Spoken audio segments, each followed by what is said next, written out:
La Direction générale des douanes, forte de près de 200 ans d'existence, est une des premières administrations publiques malgaches qui s'est engagée et s'est lancée dans des projets de modernisation. L'administration des douanes de Madagascar a lancé depuis quelques années un projet de modernisation qui se tourne donc sur 3 axes. Premier axe, la réforme des procédures de dédouanement, donc sur la mise en place de plateformes performantes.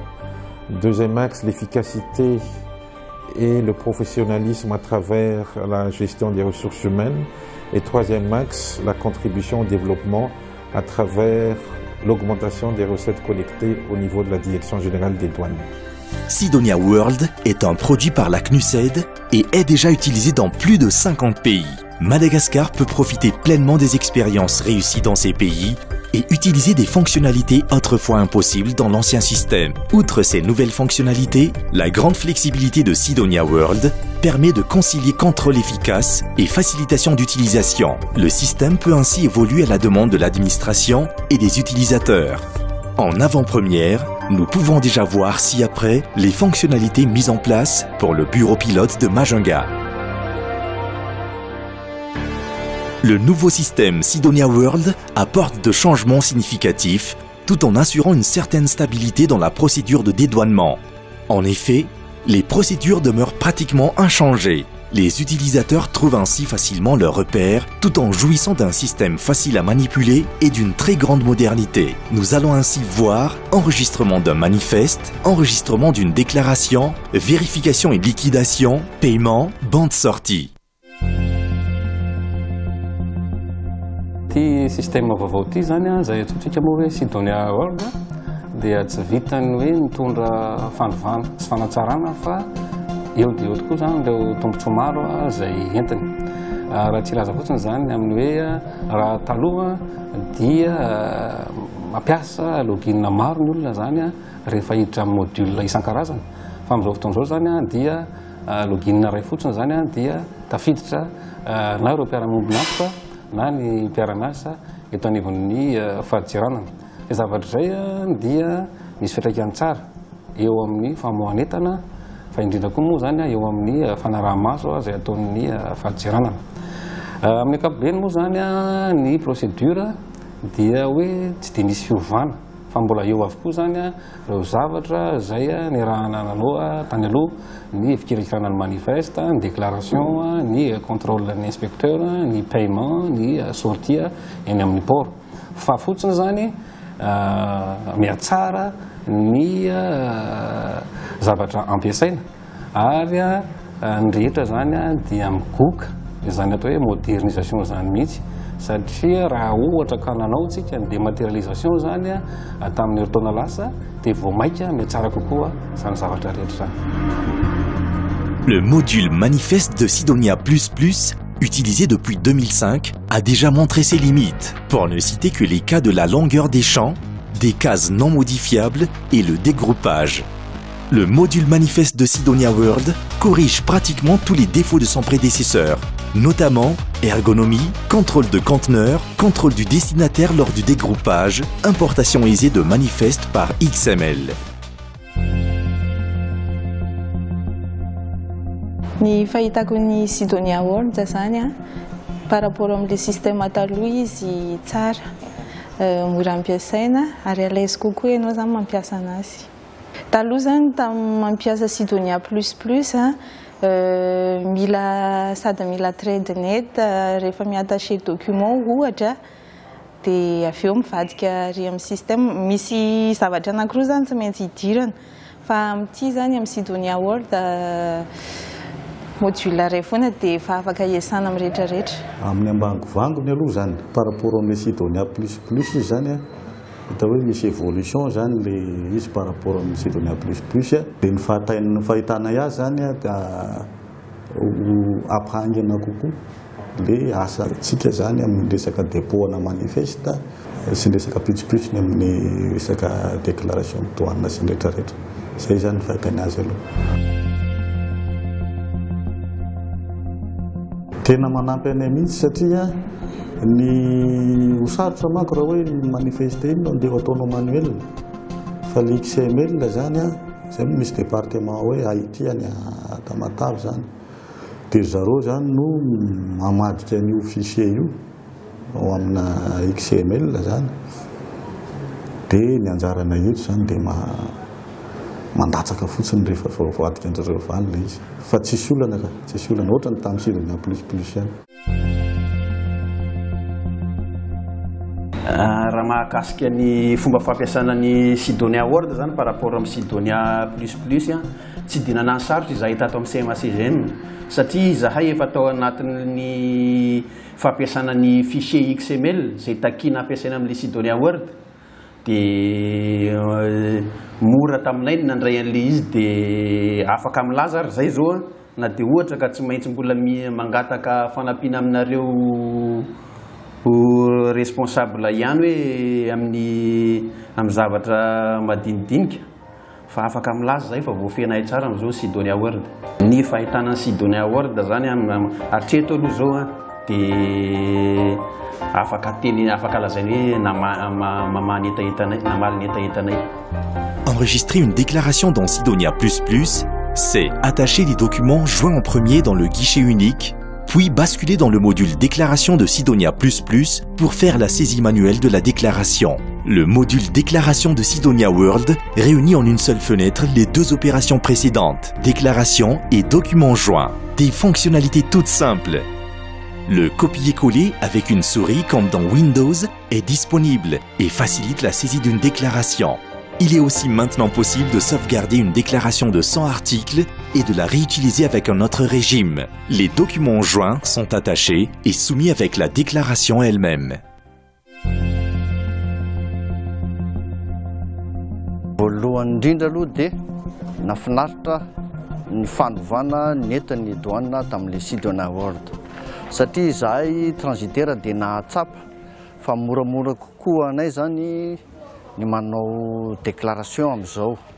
Mora niraisina le izy ary malaky mihitsy ny fomba fiasa nahafapo dia nahafapo tokoa amin'izao fotoan'izao no mampiasa an'le Sidonia Word amin'le système anankiray satria voafehy ao anatin'le Sidonia Word daholo ny akabeazan'le zavatra zay natao tsirairay taloha tamin'ny Sidonia++.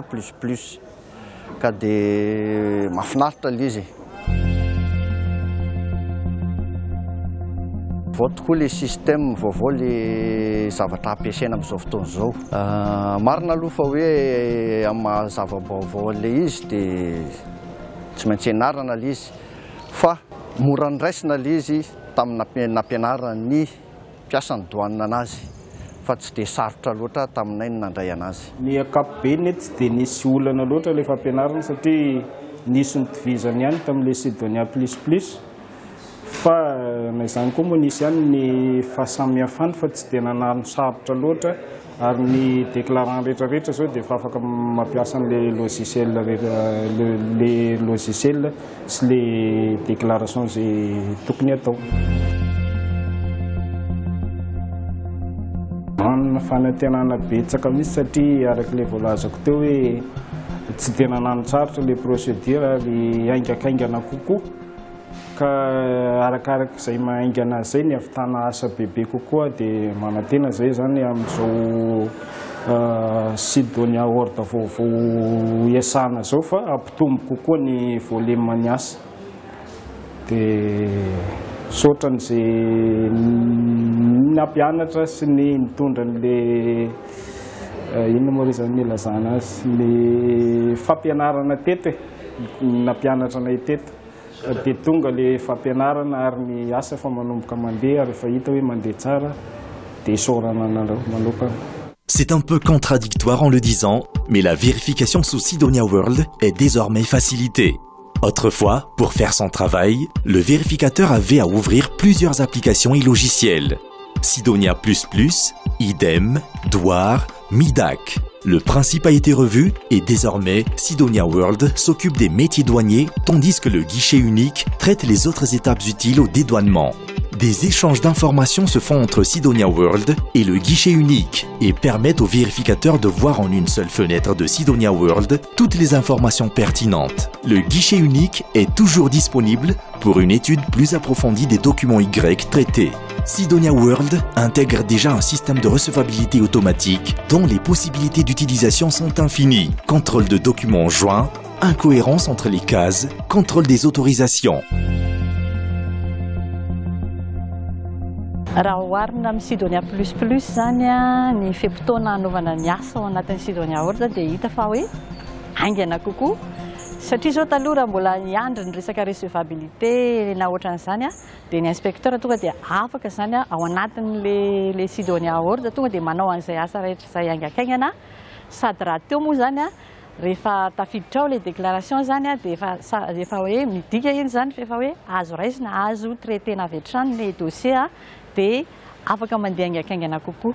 Antony faharoa koa isan'ny tena mahaingana ilay fiasana amin'ny Sidonia World zany dia tafatambatra ao daholo zany reo taloha misy mody samihafa ampiasaina raha ohatra anao ohatra zany zao tsika hoe anao hijery manifeste dia manokatra fenêtre hafa manao an'izay zavatra izay. Fa amin'izao fotoana izao zany dia ao anatin'io daholo tafatambatra ao daholo izy rehetrarehetra dia ahafahana miasa aingakaingana tokoa tsy miovaova zany ianao hoe mbola hikarokatsina hikarokaroa fa dia il suffit fotsiny hoe cliquer ianao dia manao clic droite ianao dia mivoaka daholo izay zavatra rehetra tianao jerena. Le paiement ne comporte pratiquement pas de changement. Le paiement par ordre de virement se fait toujours dans le guichet unique. Le paiement à la caisse est effectué dans le module caisse de Sidonia World. La vitesse d'échange entre le guichet unique et Sidonia World devrait considérablement améliorer le processus de paiement, car ce dernier intègre des protocoles Y dédiés, tels que XML, Web Service.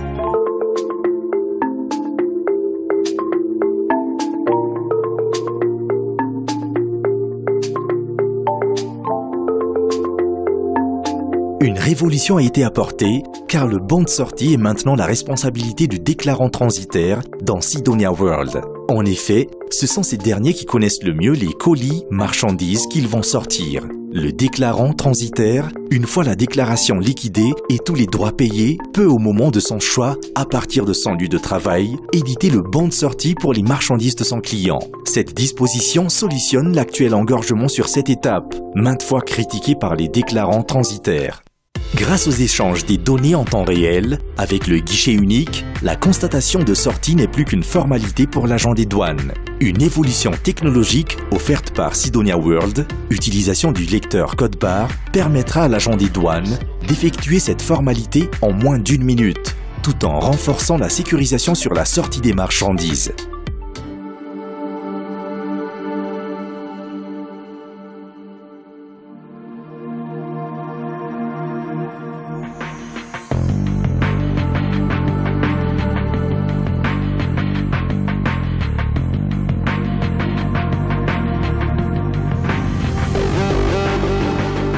Ankehitriny moa zany tsika dia eto amin'ny brigadiny port ny douane eto Mahajanga izay dingana farany amin'ny famoahana ny entana satria mandalo eto amin'ity porte ity daholo zany conteneur izay voaka mianavy ato amin'ny port.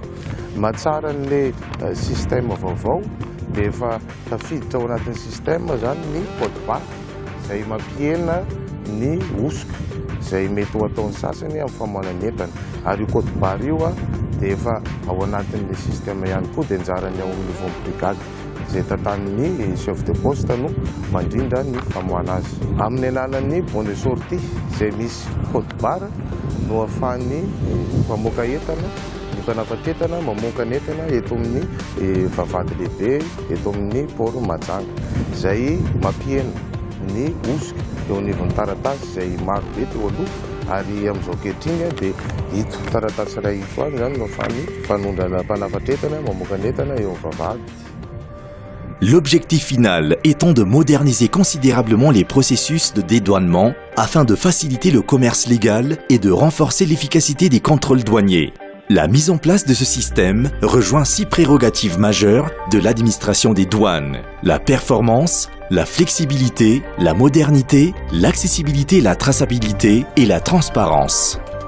La mise en place de ce projet est donc un objectif commun entre la Direction générale des douanes et les parties prenantes pour la facilitation et la sécurisation des procédures. Ce projet est le fruit d'un effort conjoint et une collaboration entre toutes les parties prenantes, mais surtout une opportunité qui est donnée pour l'administration des douanes d'être une administration de confiance pour les dirigeants, les citoyens et les entreprises.